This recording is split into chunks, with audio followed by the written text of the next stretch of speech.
স্বাগত জানাচ্ছি ইংলিশ বাতায়ন.com-এ। আমি আজকে তোমাদের আলোচনা করব প্রেফিক্স নিয়ে।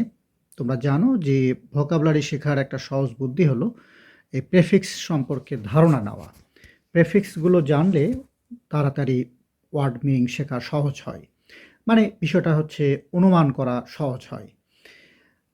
যেমন দেখতেই পাচ্ছ এখানে তোমার আন, অর্থাৎ এই যে আন দিয়ে শুরু আন, যেটা নর্মালি নট অর্থ প্রকাশ করে বা না।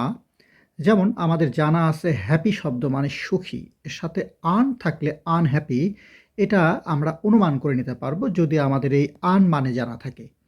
তার মানে কোথাও যদি আন থাকে তাহলে আমরা ধরেই নেব ওই আনের বাংলাটা হবে হচ্ছে নার মতো। হ্যাঁ, এটাই হলো প্রেফিক্স শেখার সুবিধা। ঠিক একই রকমভাবে যেমন ফেয়ার মানে হচ্ছে সঠিক, বাট আনফেয়ার মানে সঠিক না, মানে অন্যায়। নন মানে জানা, আননোন মানে অজানা। তার মানে ইউএন যুক্ত করে আমরা এরকম না বাচক শব্দ তৈরি করতে পারি। সেন্টেন্সের মাধ্যমে আমরা দেখে নিই। He is unhappy with his result, সে তার ফলাফলে খুশি নয়। He is unhappy with his result. তো এইভাবে একটু তো সোজা প্রেফিক্স, আমরা আস্তে আস্তে কঠিনের দিকে চলে যাব। বিষয়টা খুব ইন্টারেস্টিং।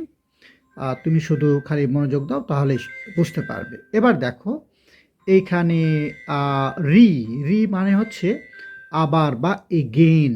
রি রি রি শব্দটা যখন আমরা কোথাও পাবো, যেমন আমরা এখানে পাচ্ছি রাইট, রাইট মানে লেখা। তাহলে রি মানে যদি আবার বা এগেইন তোমার জানা থাকে, তাহলে রিরাইট মানে কি আবার লেখা, এরকম হবে।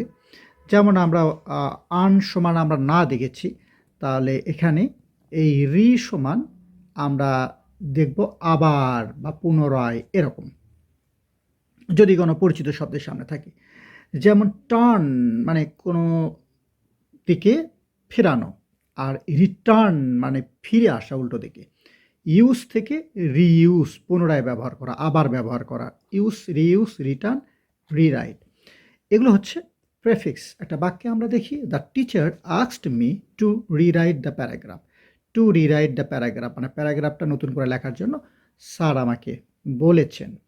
এবার আমরা দেখব এই যে প্রি দিয়ে, প্রি মানে আগে বা পূর্বে, পূর্বে বা আগে, এরকম এটার মিনিং। যেমন ভিউ মানে নর্মালি একটা দেখা বা দৃশ্য, বাট প্রিভিউ মানে দেখার আগে দেখা। ঠিক এরকম প্রিপেয়ার প্রস্তুত করা।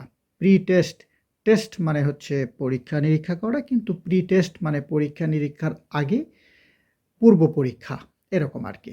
আমরা প্রি টেস্ট বলি না, টেস্টের পূর্বে, সেরকম আর কি। প্রি মানে আগে বা বিফোর। ঠিক একইভাবে একটা বাক্য আমরা দেখে নিই, we should prepare before the exam, prepare.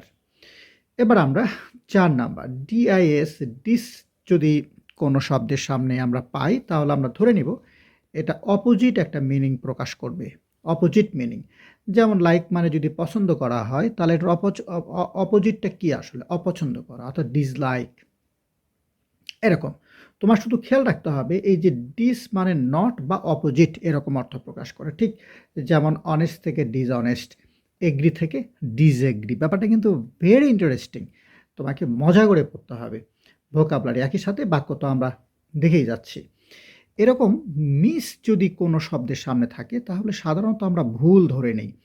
যেমন টেক থেকে মিস্টেক, ভুল। ইউজ থেকে মিসইউজ। আন্ডারস্ট্যান্ড থেকে মিসআন্ডারস্ট্যান্ড, ভুল বোঝা। কেমন লাগছে তোমাদের বিষয়টা?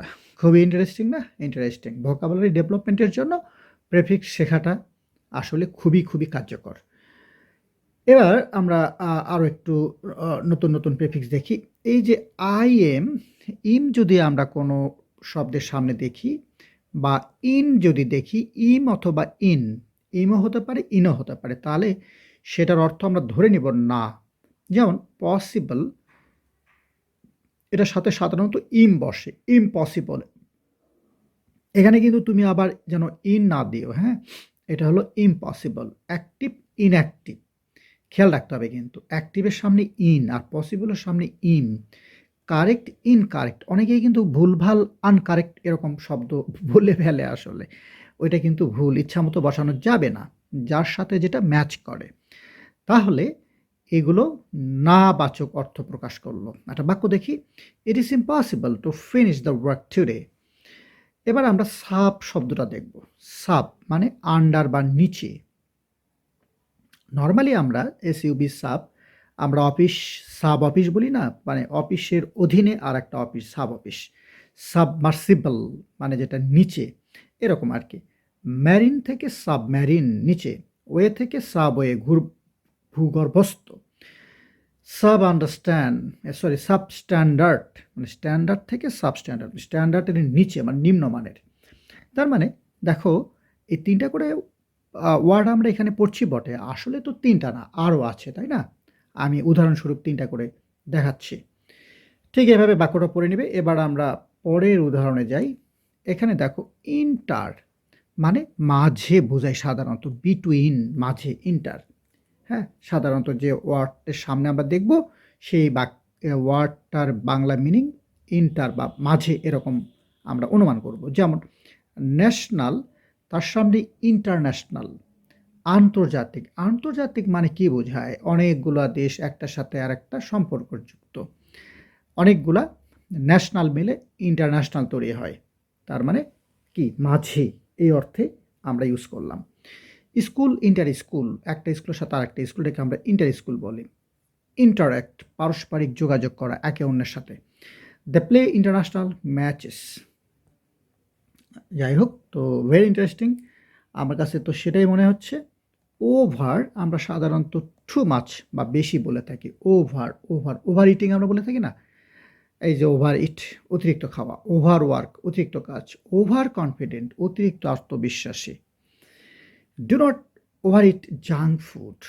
নাম্বার 10 আন্ডার বা নিচে বা লেস কম। আন্ডার লেস মানে কমও হতে পারে, নিচে হতে পারে। যেমন ওয়েট ওজন, আন্ডার ওয়েট ওজনের থেকে কম, কম ওজনের। গ্রাউন্ড, আন্ডারগ্রাউন্ড গ্রাউন্ডের নিচে এরকম আর কি। আন্ডার এস্টিমেট, এস্টিমেট মূল্যায়ন করা, আন্ডার এস্টিমেট অবমূল্যায়ন করা। এই যে টপ 10 আমি এইখানে আসলে প্রথম তালিকায় দিলাম। এরপরে আমি নেক্সট 10 নিয়ে আসবো। এভাবে সাফিক্স প্রেফিক্স পড়ার তোমরা সুযোগ পাবে এবং আমার বিশ্বাস এগুলো যদি মনোযোগ দিয়ে তোমরা দেখো, নোট নাও এবং পরবর্তী বই পড়ো, আমার মনে হয় খুবই উপকারে আসবে। Thank you very much.